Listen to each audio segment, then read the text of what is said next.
Taryn, it's so good to see you. I'm really, really happy that you were able to come in and join us on the vlog. And, I've been working with Amy for a few months now, and just working on, relationships, sex and love addiction, and everything that comes with it. And so I wanted to bring you in today, like we talked about, to just offer a little bit of your wisdom about trauma and the body and how that might connect to some of these things. And for our audience, I would just love it if you can just kind of introduce yourself and tell us a little bit about who you are and what you do. Yeah, absolutely. Well, thank you so much for having me.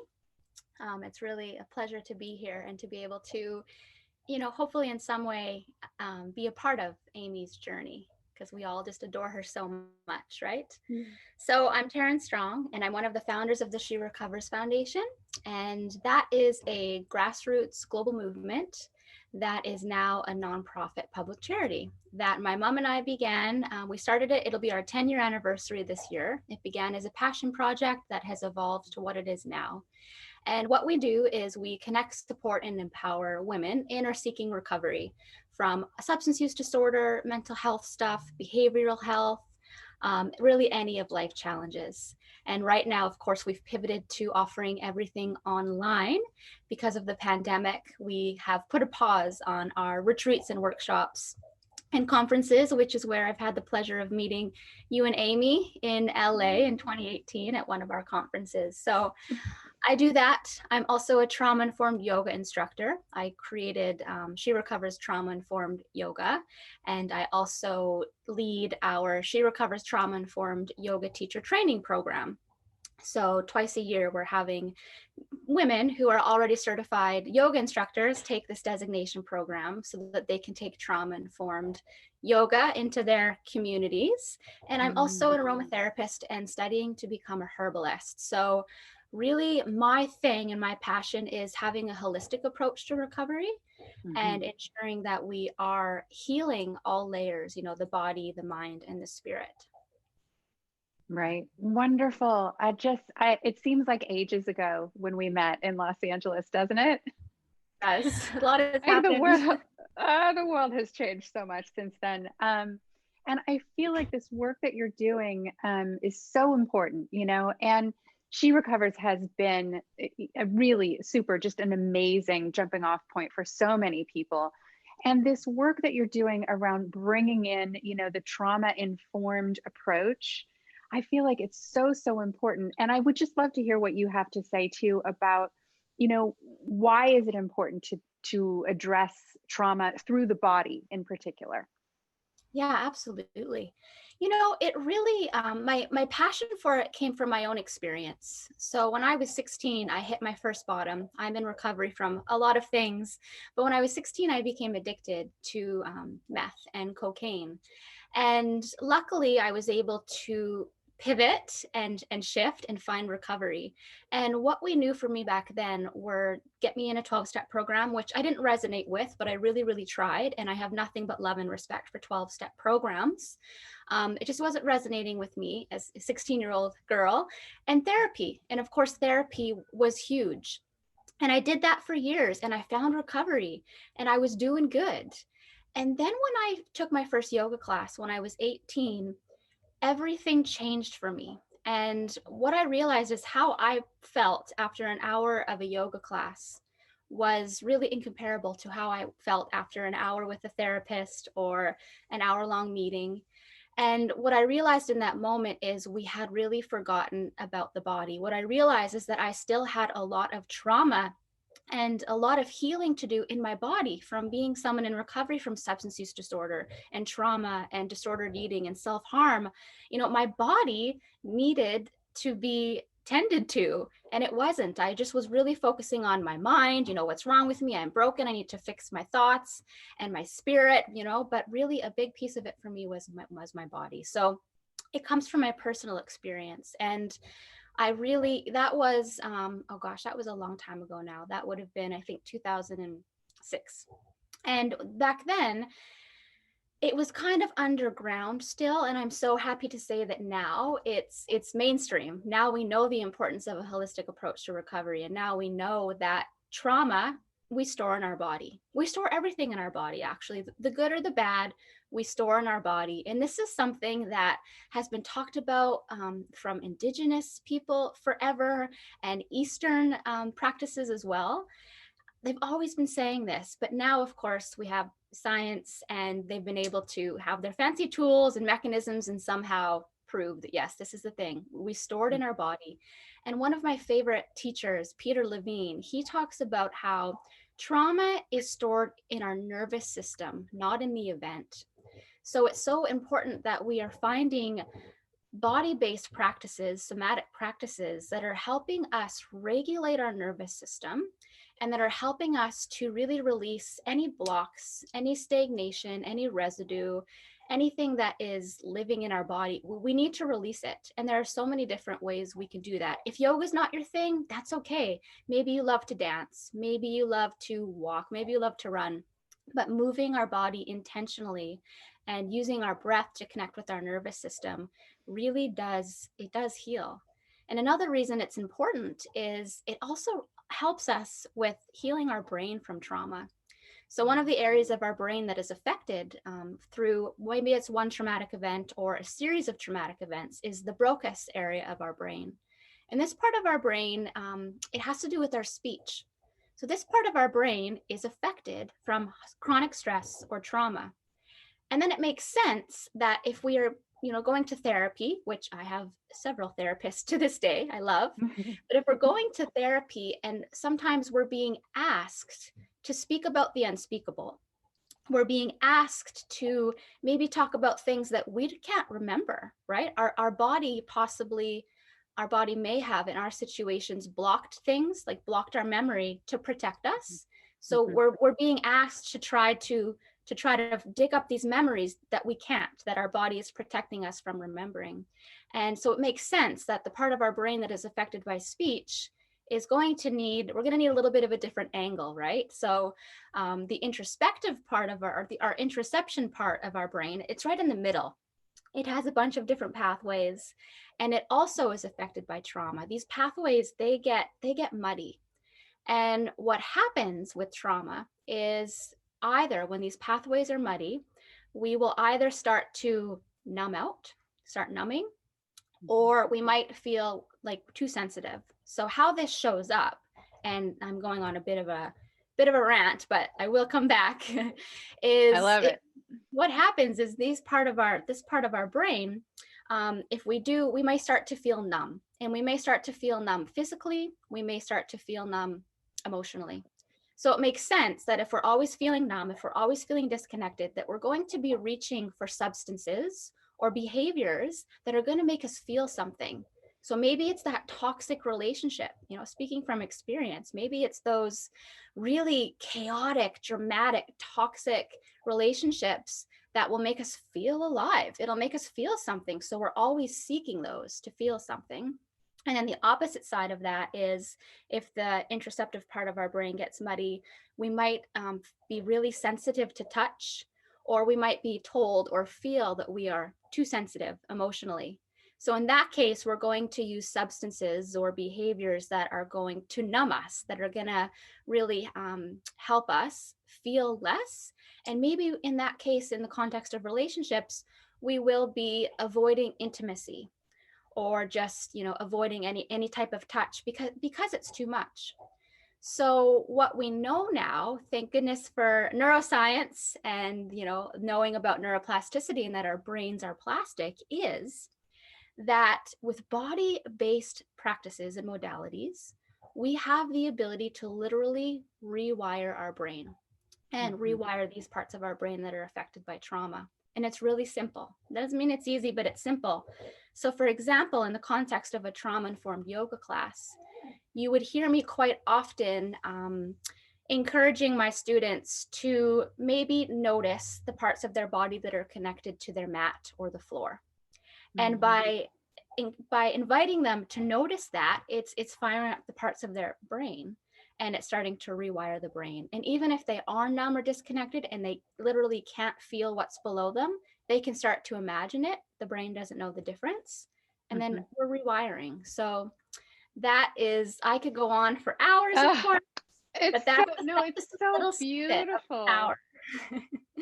I love it so much. And I love to nerd out on the science side of Me things. I too. really do. So I'm with you, sister. And Amazing. I feel like it's so apropos to what Amy and I were talking about today. And, she's going through this stage of really letting go and withdrawing from the old behaviors, which is a necessary stage to go through. And many times what happens in the midst of that is we have the urge, to return to the old behavior naturally, um, because it's the pathway, that we've got mapped out for us, right? And so she had this wonderful experience of, actually doing that and reaching out to someone, and what we call intriguing, which is basically, flirting, but in it with someone who is not available, right? And so, but doing it in a way where you're just kind of, fishing to see if there's a thing, and you get a feeling from that. And she said, her heart was racing and she could feel it in her body what was happening, which was really amazing because she's feeling so dissociated from her body. So there it is. That's exactly what you were just talking about, Yeah, right? it's And body wanting to yeah, her body is wanting that same effect, that same experience, right. whether it's substances or behaviors, and her body knows what to do to have that nervous system state. Right, Sorry. exactly. The brain state, exactly. And wanting to return to that. And so, and also feeling some resistance. She's feeling a little bit of resistance, which is natural when we're trying to, make progress and make some changes. And totally understandable. And at the same time so we talked a little bit about what does the resistance sound like? Okay, it sounds like what's the point? And then we talked a little bit about, okay, the point might be that you don't want to actually return to that old behavior. Actually, you want something different, which is why we're here and we're doing the work. And I want to give her and all of my clients every tool available to them so that they don't have to go back to the old way, whatever it is, that they're letting go of and withdrawing from, and especially around relationships, because I feel like there's a good possibility that the trauma we hold in our bodies is affecting our relationships. Would you agree? 100% personal experience and what I witness. For me personally, yeah, I mean, my unresolved traumas that I was unaware of were really the one driving the ship my entire life subconsciously without me knowing it. Mhm. Yes, yes, yes, yes. Yeah, exactly. And so, as you say, there are lots of different modalities we can use, whether it's trauma informed yoga. I had suggested to her, try breath work, try ecstatic dance. For me, it was Tantra, which is really a combination of a lot of different things.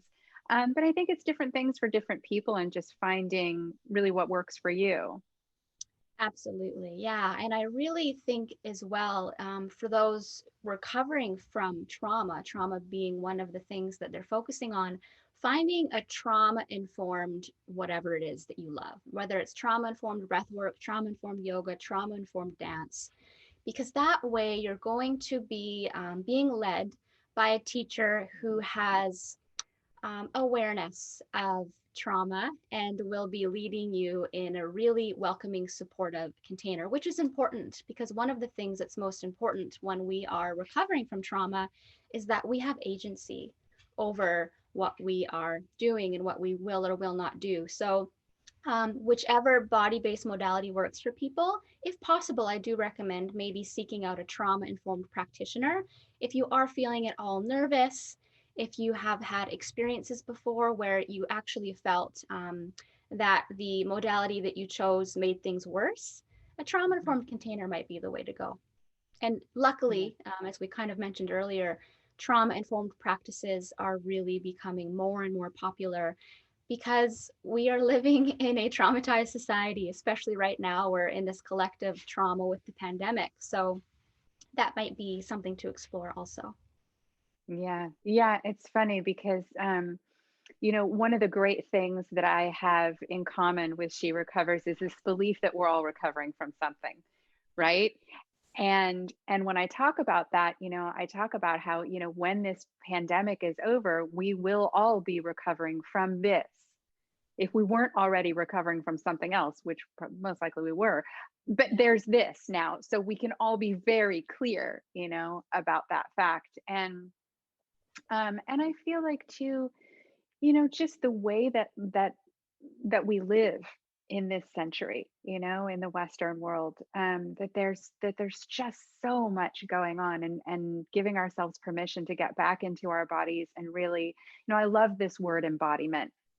And I saw Yes. that you were speaking at a conference about embodiment, and really, like, yes, like all of that, right?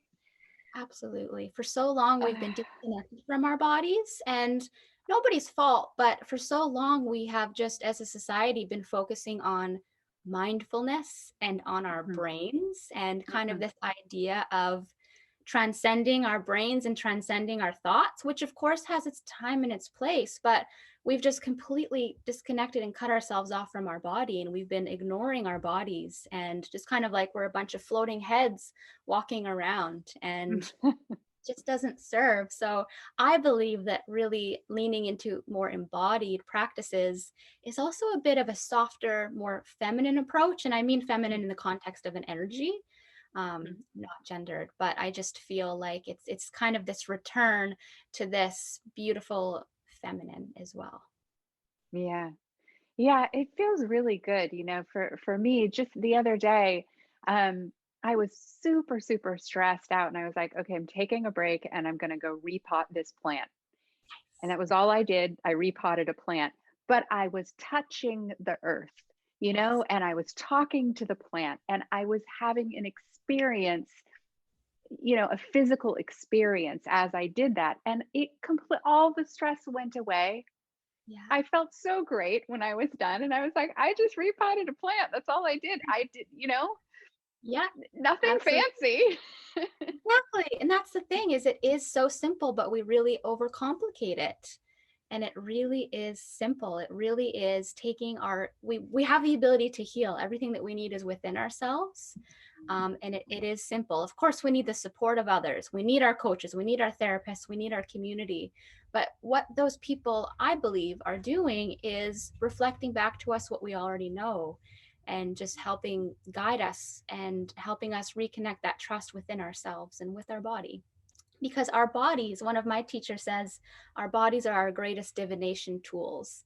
Our bodies will, if we pay attention to it, and with embodiment practices, as we start to build a beautiful connection with our body, we'll start to really be able to listen to what our body is telling us, and we will get kind of a visceral yes or no in certain situations. And it's a journey, of course, right? Like anything, it takes practice getting there, but by reconnecting with our body and healing our body, we can start to just, our body can be a really great compass for us. Absolutely. That's so beautiful. And it's exactly, so my invitation to Amy today was, can you recommit to your meditation practice first? And secondly, while you're doing that, can you just listen to your body? Just start there. Just very simply, just listen. What does it have to say? You know, because as you say, this can be really simple. Yeah. It doesn't mean it's easy, but it can be really simple. Absolutely. I love that. Yeah. And what I always say to people is, like you said to Amy, recommit to your meditation practice, listen to your body. And it doesn't have to be an hour-long thing. It can literally be like you went and you repotted a plant and you completely shifted. So if she or anybody who's listening, if you have that moment, if you have 2 minutes, if you have 3 minutes, and if you just sit down and listen, I really believe it doesn't matter how long we do it, it just matters that we do it.